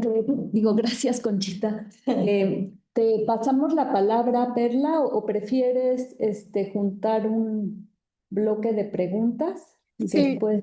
¿Sí? creo que prefiero juntar algunas para... Gracias. Entonces, tiene la palabra Marlene. Bueno, primero agradecerte, Perla, gracias por compartir las investigaciones que has hecho sobre este tema que a mí se me hace, la verdad, bastante fuerte, pero es algo que está ocurriendo en nuestra realidad. Y bueno, yo quisiera como hacer un comentario primero bueno, leyendo tu texto y con tu presentación, veo el papel que tienen las colectivas, ¿no? O las organizaciones de la sociedad civil, que son las que dan un acompañamiento a las familias, porque como bien dices, pues es un proceso, ¿no? Y pareciera que desde el Estado, las instituciones solamente es castigar, ¿no? Como bien tú lo señalas en tu presentación. Pero, por ejemplo, actualmente se ve pues que cada vez hay menos recursos, ¿no? Hacia estas asociaciones. Entonces es todo un reto, digamos, ahora pensando en cómo se puede seguir acompañando a estas familias. Y que no tiene que ver solamente con recursos económicos, ¿no? Sino también pues desde toda una estructura institucional. Y por otro lado, ahí me surgió la pregunta de, por ejemplo, bueno, de quién realmente debe ser el responsable de proporcionar a las familias esta justicia restaurativa. O sea, yo sé que puede ser desde el Estado, pero como que, por lo que entiendo, pues no hay como un camino, no hay como alguien en concreto, pues, bueno, agradecerte. Gracias. Gracias, Marlene. No sé si hay otra pregunta o, bueno, yo voy a tomar entonces, aprovechar para también yo preguntarte. Ah, bueno, adelante. Entonces le pasamos la palabra a Fabiola, que está conectada. Adelante, Fabi. Hola, buenos días. Perdón por no haber llegado al CIESAS. Tenía toda la intención de llegar, pero me empezaron a pedir unos documentos en el trabajo y ya no me pude mover. Mucho gusto volver a verte, Perla. Tantos años. Igualmente. Qué fuerte y qué valiente que sigas en estos temas. Bueno, desde tu tesis de maestría, que me acuerdo que estabas trabajando lo de la Santa Muerte, luego la violencia de niños, creo, ¿no? En tu tesis de doctorado. Y cuando nos conocimos en el CAM, ya estabas en el tema de la violencia feminicida, que será hace ya, pues yo creo que como unos 10 años, ¿no? Sí, No me acuerdo bien, pero jamás. Sí, algo sí. así, ¿no? Estás haciendo un diagnóstico justo sobre violencia feminicida. Y justo lo que quería preguntarte es, pues, justo a 10 años, o no me acuerdo cuántos sean, eh, y con este panorama ya tan amplio que tienes, ¿no? De haber trabajado el feminicidio y varios tipos de violencias en varios lugares, además, ¿no? Ciudad de México, Yucatán, bueno, gran parte del sureste mexicano. Preguntarte qué cambios positivos o negativos puedes ver, ¿no? Al día de hoy, ya con este panorama y este tiempo, ¿no? Ya recorrido. Esa era mi pregunta. Gracias. Gracias, Fabiola. Perla, pues te regreso la palabra. Muy bien. Ay, pues muchas gracias a todas por la, por el eco que escucho en los comentarios y en las preguntas específicas, porque pues sí, son también parte de este entramado tan complejo del fenómeno. Em, sí, Conchita, siempre hay una. Cuando he podido compartir como mi experiencia en metodologías, en seminarios o con estudiantes, yo siempre les digo que creo que a toda investigación subyace una pregunta epistemológica, una ética y una existencial, ¿no? Y detrás de este tipo de investigaciones creo que las existenciales son muchas, porque justamente confrontan nuestra humanidad de manera muy directa. Y efectivamente es común que nos pregunten respecto a los varones, qué está pasando con ellos. En la investigación que desarrollé en Chiapas, ha sido en la única en la que tuve la oportunidad de entrevistar a dos jóvenes que estaban en el centro, en el CERS de San Cristóbal, con una condena de feminicidio, por cierto, de feminicidio infantil. Y por cierto, fue un feminicidio que ocurrió en un contexto étnico, ¿no? Bueno, interétnico, porque también esa es otra cuestión que es muy común cuando nos aproximamos a este tipo de fenómenos en contextos eh, indígenas que suelen, lo primero, en los cursos con los funcionarios de la fiscalía es muy común, ¿no? Que siempre empiezan, es que los indígenas son, y en el medio indígena, y también hay como una estigmatización del contexto indígena cuando en realidad no hay un contexto indígena puro, ¿no? Y es lo que yo digo mucho, o sea, esto que ocurre en este contexto indígena ocurre en un contexto mestizo y también si es posible es porque como diría Julieta Paredes, un entronque patriarcal incluso entre instituciones, ¿no? Porque la injusticia que se perpetúa en esa comunidad también tiene que ver con una impunidad por actores del Estado. Pero bueno. eh, y a ver, bueno, en la labor de los peritajes antropológicos, en el primer peritaje que pude hacer, que fue un peritaje que construí junto con otra colega, con Mónica Luna, que fue el primer peritaje que se hizo en Chiapas para defenderse en un juicio oral en el ámbito del nuevo sistema de justicia penal en el 2016. Un gran reto fue un feminicidio en Panteló, que es una comunidad fundamentalmente tzotzil. en los Altos de Chiapas. Y platicando con el fiscal, lo que entendimos es que una de las cuestiones importantes era explicar por qué era un asesinato misógino y no cualquier otro asesinato. Y, por ejemplo, escuchamos que, ya no recuerdo quién dijo, es que no puede ser un asesinato misógino porque este hombre que asesinó a su pareja también la amaba y había tenido contacto amoroso con otras mujeres. Entonces no es que odiara a las mujeres, también, o sea, como defendiendo que él era capaz de sentir emociones de amor hacia las mujeres y por tanto no podía ser misógino. Y entendimos varias cosas cuando escuchamos eso. Una, que sí, evidentemente, como decía Conchita, hay todo un entramado socioestructural, histórico, transcultural, que tiene que ver con valores, con formas de sentir, con formas de percibir el mundo, que son patriarcales y que naturalizan estereotipos y roles de género y conductas, ¿no? Em, Porque está muy naturalizado la disculpa a los actos de los hombres, porque está naturalizado que si la mujer desobedece o hace algo que no está dentro de su deber ser de género femenino, puede ser castigada. O sea, con los interlocutores que hemos tenido a lo largo de la investigación, lo que encontramos es que tanto en las personas juzgadoras como en el entorno que rodea a estos casos, están naturalizadas las estructuras que comparten con los feminicidas.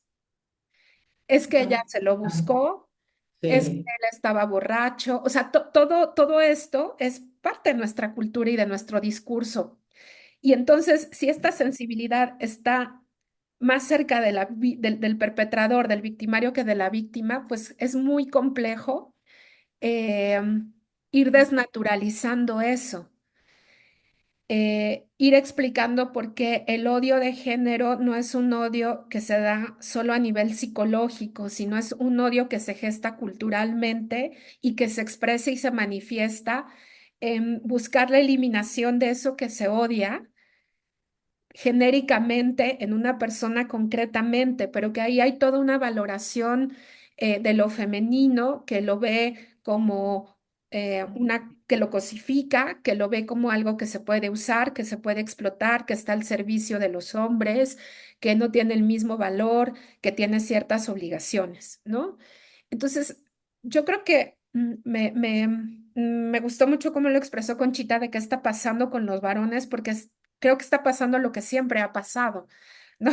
O sea, que siguen instaurados en su privilegio y que efectivamente los padres en su ausencia también crían con la ausencia, con el ejemplo de la ausencia. Sí, en el caso de Margarita, por ejemplo, recuerdo que cuando a su hija la asesinaron, el padre que los abandonó y que está en Estados Unidos hace 8 años, también fue de quienes confrontó a Margarita y le dijo que había sido su culpa porque descuidaba a sus hijas, cuando él ha estado ausente de la vida de sus hijas más tiempo, ¿no?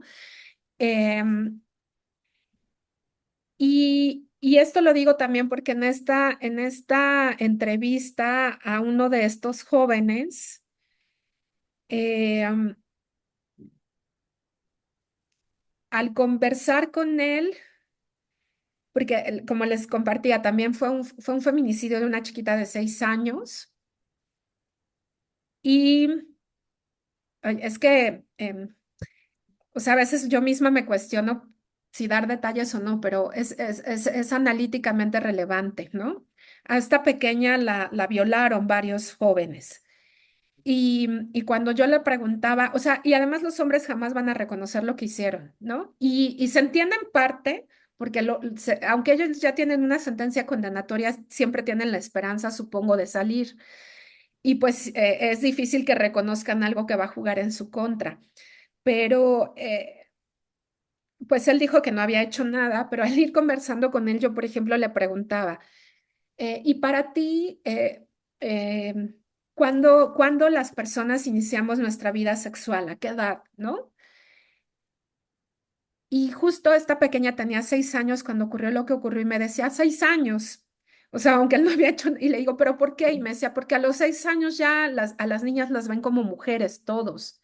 Y no es la primera vez que lo escucho.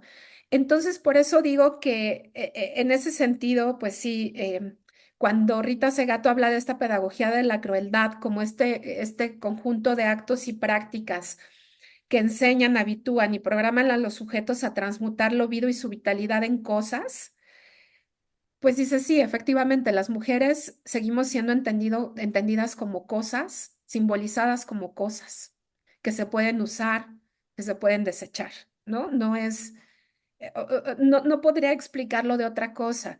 Y además, en este reconocimiento de ser cosas, pues por eso es que no solo somos asesinadas, sino siempre hay mucha hazaña previa y a veces posterior en los cuerpos a esos asesinatos. Y yo creo que por eso es tan complejo hablar cuando se habla de estos fenómenos de individuos, ¿no? De padres, de madres, porque finalmente es todo el entorno quien construye y quien socializa y quien subjetiva, ¿no? Siempre es más fácil decir es que la mamá o el papá, pero hay una responsabilidad ahí más amplia en estos casos. Eh, Luego, sí, Marlene, lo que tú decías es súper importante, ¿no?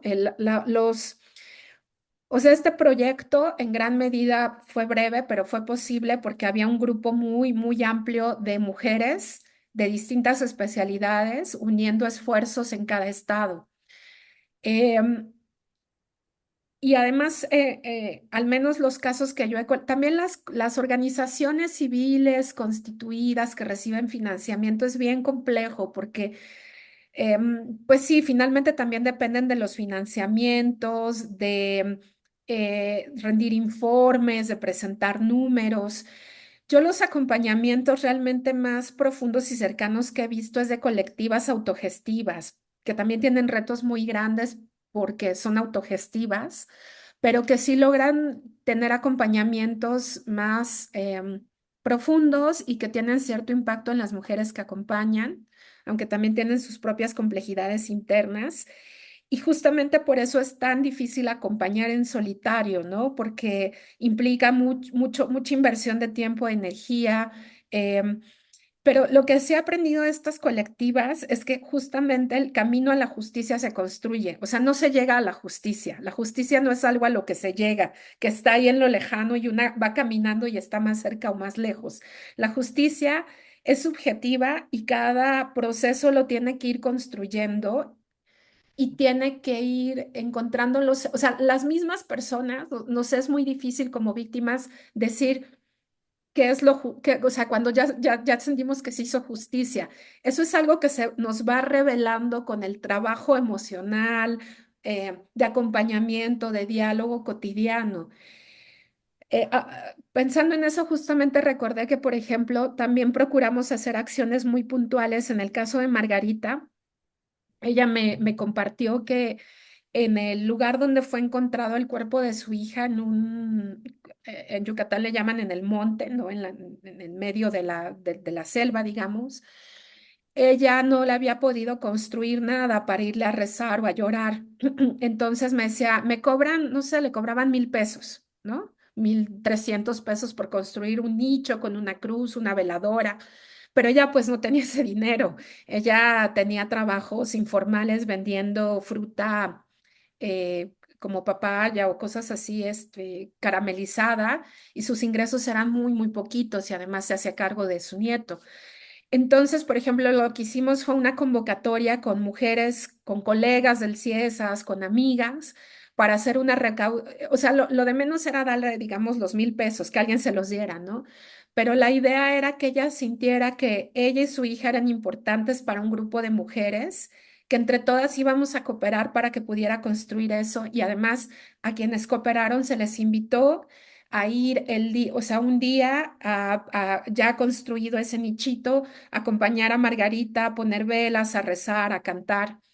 Y estos son actos que se van construyendo, pues hablando con ellas, que ellas también van como reconociendo que van necesitando.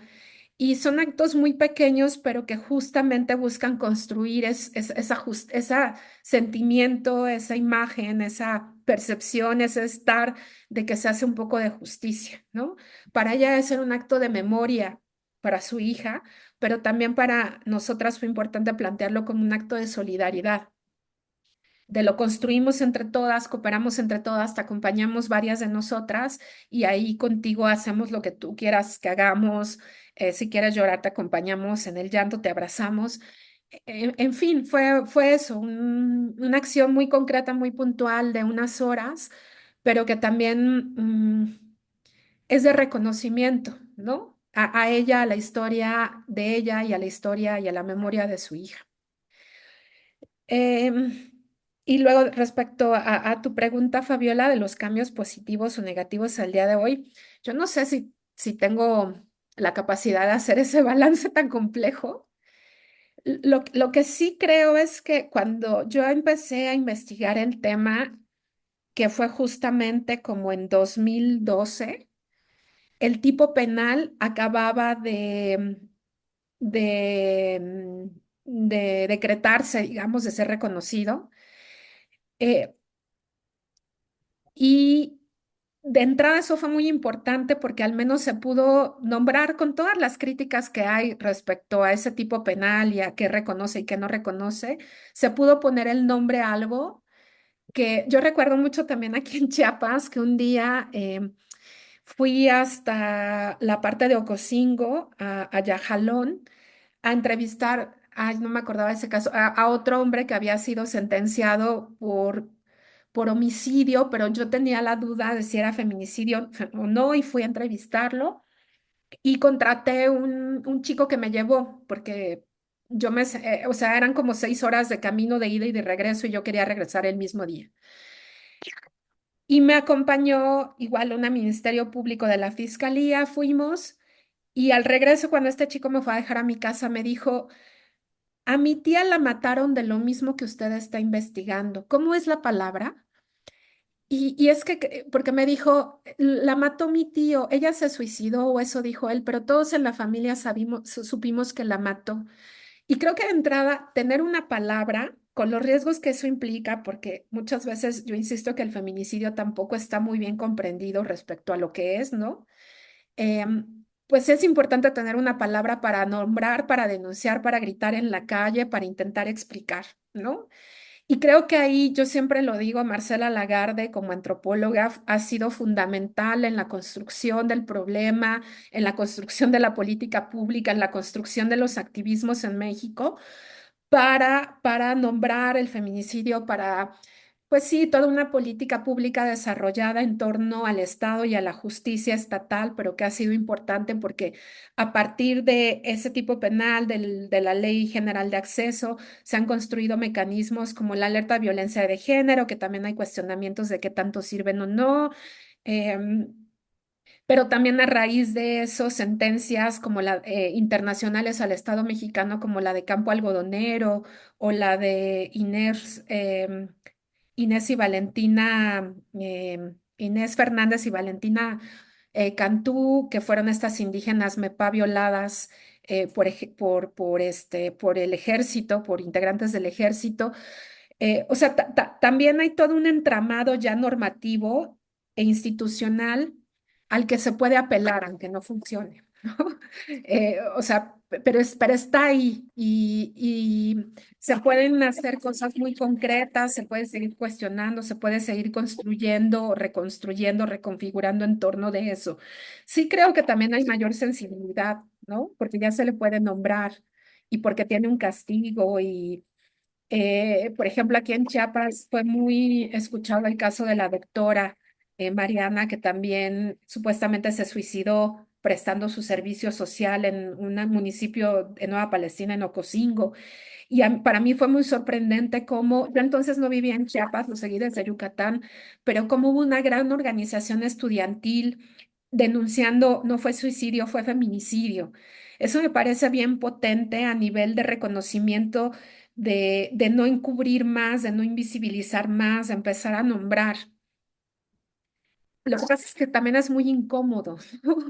Ir reconociendo todo esto como sociedad e ir comprendiendo que de algún modo todos somos responsables y básicamente el sistema de valores patriarcal que también nos atraviesa de algún modo a todas y a todos, aunque evidentemente más al grupo social de los hombres como grupo social. Em, que también veo que parte de la sensibilidad masculina, por lo menos desde el escepticismo, ¿no?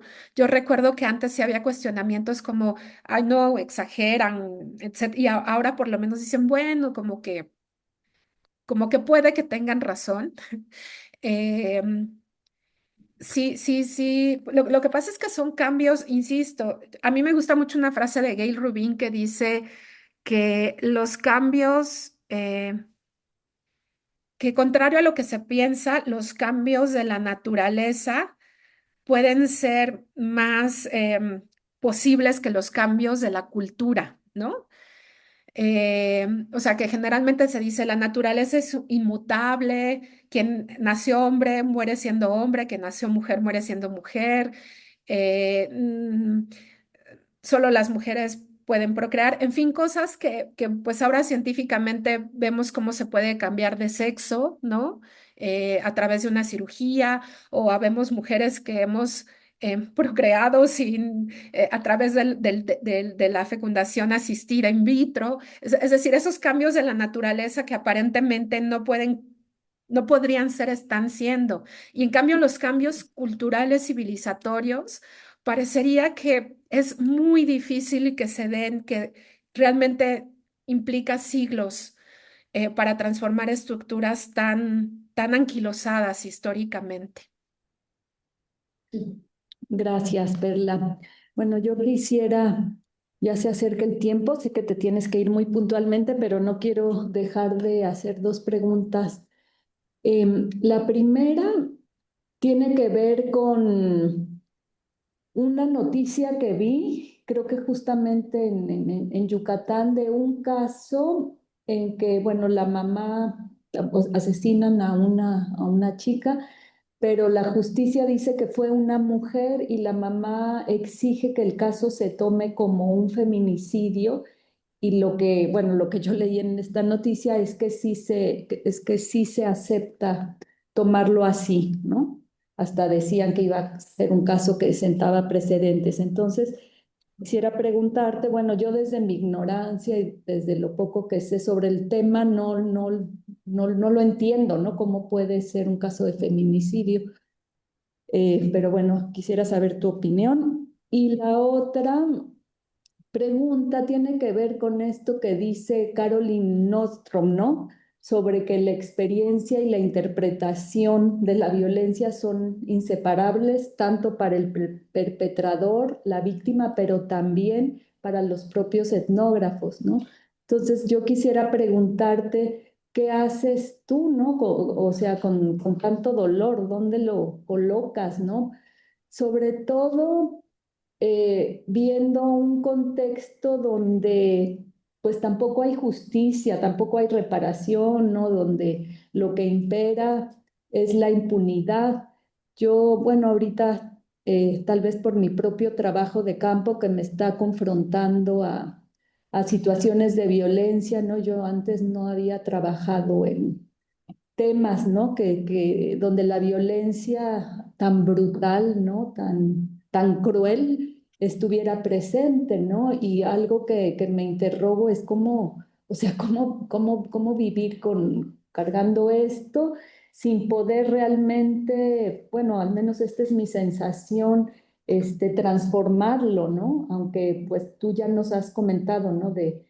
Han hecho mucho, ¿no? Yo también quiero expresarte toda mi admiración porque no solo ha sido ir a investigar, ¿no? Ha sido, pues ir también a abonar a esta reparación con las personas, ¿no? Con todas estas acciones como el arte, ¿cómo dijiste que era? La arteterapia. Ajá, el arte terapia o estas redes de mujeres, ¿no? Creo que eso es muy valioso y a lo mejor va por ahí tu respuesta, pero sí me gustaría saber cómo te sientes. Además, tú eres mujer, eres mamá, entonces como que pues nos atraviesa mucho. Bueno, a mí estos temas al oír, por ejemplo, lo de los hijos, o sea, duele, ¿no? Entonces, ¿cómo le haces?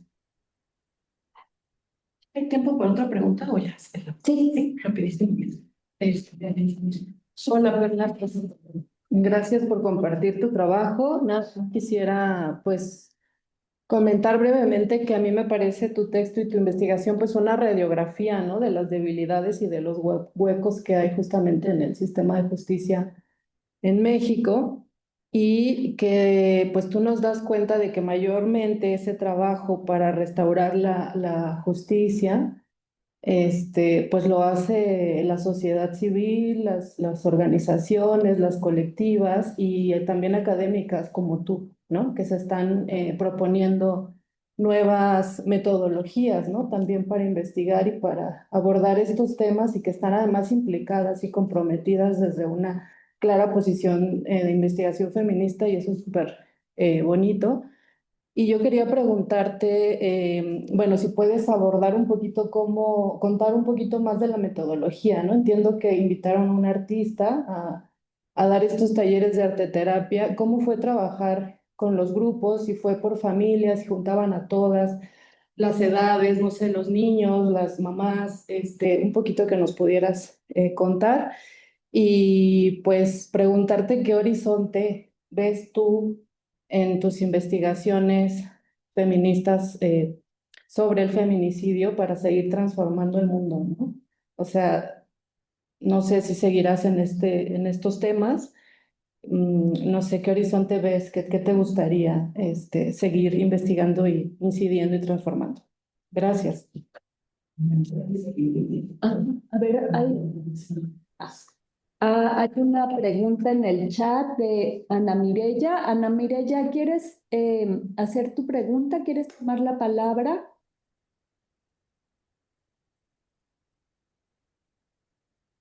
Gracias, gracias.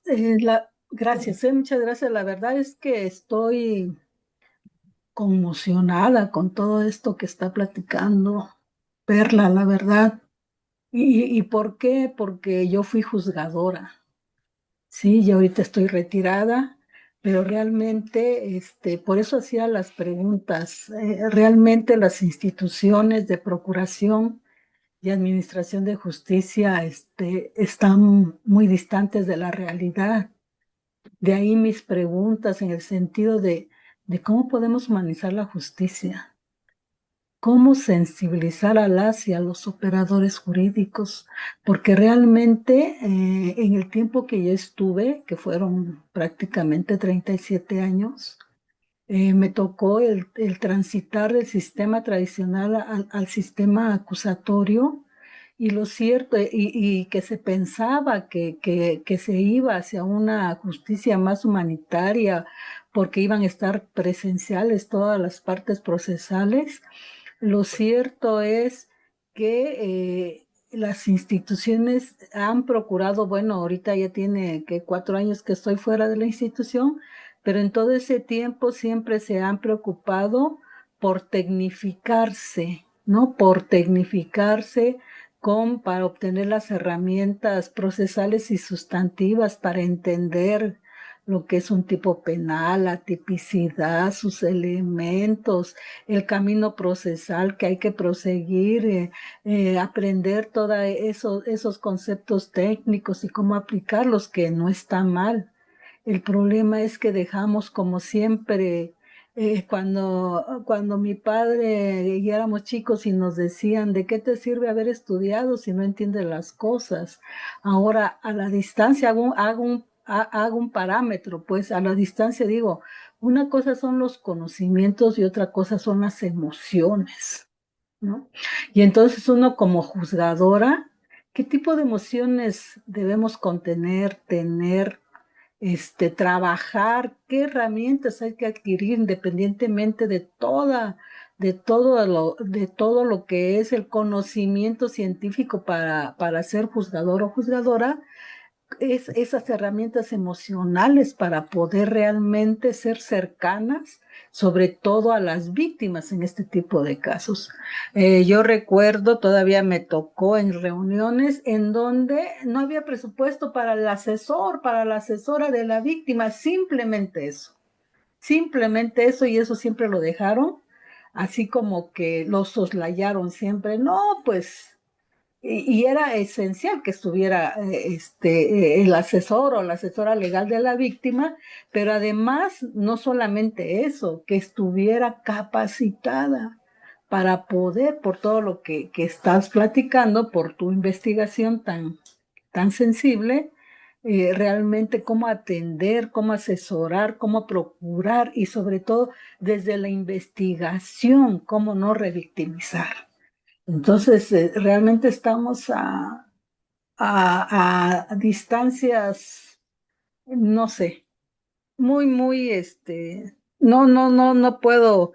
La verdad, las instituciones requieren aterrizar, requieren bajar de sus tronos para poder empezar a sensibilizarse y realmente ser profesionales.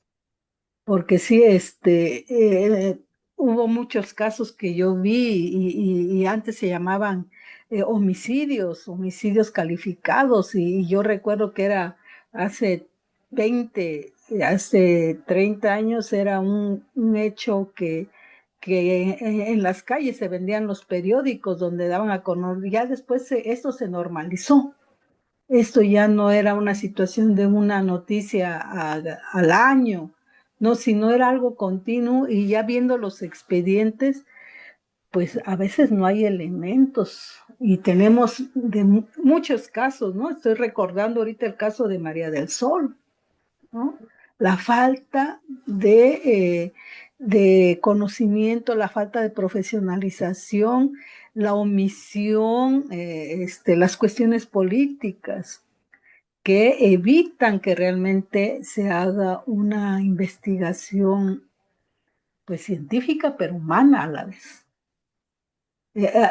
Ahí yo creo que hay muchas, hoy en día la Iberoamericana acaba de hacer un análisis de estas elecciones judiciales y son realmente resultados muy, demoledores y de mucha desesperanza, pero realmente, no sé qué hay que hacer y cómo hacerlo, pues es una gran pregunta porque estos temas seguramente hay estudios de investigación, pero se siguen dejando de lado, y por eso no, esto que mencionaste, decir la justicia, no es una meta a la que lleguemos, pues es algo que se va construyendo, pero no pueden construirla solamente los colectivos o las víctimas por sí mismas, tiene que ser una justicia que tiene que estar arropada y asegurada por las instituciones. Gracias, y muchas gracias por tu trabajo. Gracias, Ana Mireya. Bueno, nos quedan solo 7 minutos, Perla. Pues si gustas, te paso la palabra para que no vayas a llegar tarde. Gracias, sí, Ale. Muchas gracias, Ale, Yerid y Ana. Em, bueno, sí, en el tipo penal no se especifica que quien comete el feminicidio puede ser, o sea, necesariamente es un hombre. Entonces sí, o sea, en el tipo penal en México sí puede ser sentenciada una mujer por feminicidio, porque lo que se privilegia ahí para caracterizar al tipo penal son que ocurran ciertas circunstancias que den cuenta de que las motivaciones del feminicida están basadas en el género de la víctima. Es decir, que haya habido una relación de jerarquía entre el victimario y la víctima, que haya habido antecedentes de violencia, que el cuerpo haya sido torturado previamente o posteriormente haya sido maltratado, etcétera. No, no, es todo un debate. En la conceptualización más temprana del feminicidio sí aparece el elemento de que solo es un hombre quien puede ejecutarlo. Y insisto, todo un debate, porque si nos concentramos en las razones de género, teóricamente sí podría cometer feminicidio una mujer, porque todos estamos atravesados por razones patriarcales y todas. Pero creo que es un riesgo porque efectivamente también pierde todo el elemento político de denuncia de la violencia patriarcal. Y además favorece, es como un boomerang que lanzamos y se nos regresa, porque aquí yo también pude ser perita en un caso de una mujer que fue, ella estaba, a ver, su sobrina fue asesinada por razones de género. Ella fue víctima de un feminicidio porque incluso en la escena del crimen se encontró semen y que ella había sido violentada sexualmente. Pero culpan a la tía, es una historia bien compleja. Y aunque ella, el proceso que siguió fue por homicidio calificado y finalmente se logró que no fuera sentenciada porque era inocente a todas luces. em, el feminicidio de su sobrina sigue en la impunidad y ni siquiera se le nombra como feminicidio. Se consignó en la carpeta judicial como homicidio, a pesar de tener características de feminicidio. Entonces, si una mujer puede ser sentenciada por feminicidio, es como el boomerang, porque es nuevamente despolitizar el término y decir, ustedes también pueden ser responsables del odio misógino, o sea, ejercerlo. Hay un escrito, luego te paso bien la referencia, Ale, porque no lo pude encontrar ahora, de una autora de la India que precisamente habla sobre el feminicidio de mujeres por mujeres en la India y que está en este libro compilado por el SAGE de la UNAM sobre feminicidio. Luego te paso bien la referencia. Pero lo que yo he encontrado en los casos que yo he podido revisar es que si hay participación de una mujer, no es una mujer sola la que comete el feminicidio, es parte de un entramado mucho más complejo donde hay hombres. Es decir, ella no es ni la autora intelectual ni la autora material única, siempre hay otros hombres alrededor. Eso sí, sí lo encontré. O sea, en los 3 casos que ubico donde participó una mujer, además de ella, en uno hay 5 hombres que participaron como coautores y en los otros hay por lo menos un hombre. O sea, es como ahí también creo que vemos el ejercicio patriarcal, porque cuando empiezas a investigar, entiendes que en realidad ella participó, no se sabe bien si obligada, pero no como una ejecutora más, digamos, ¿no? Em, entonces yo no estoy, o sea, si me preguntan a mí, yo no estoy de acuerdo en que el tipo penal no aclare que es, o sea, desde mi perspectiva debería señalar, incluir este elemento de que es un homicidio ejecutado por un hombre, ¿no? Por las razones que se enuncian. Y luego, pues sí, o sea, qué hacer es todo un tema porque tocas con la impotencia radical, ¿no?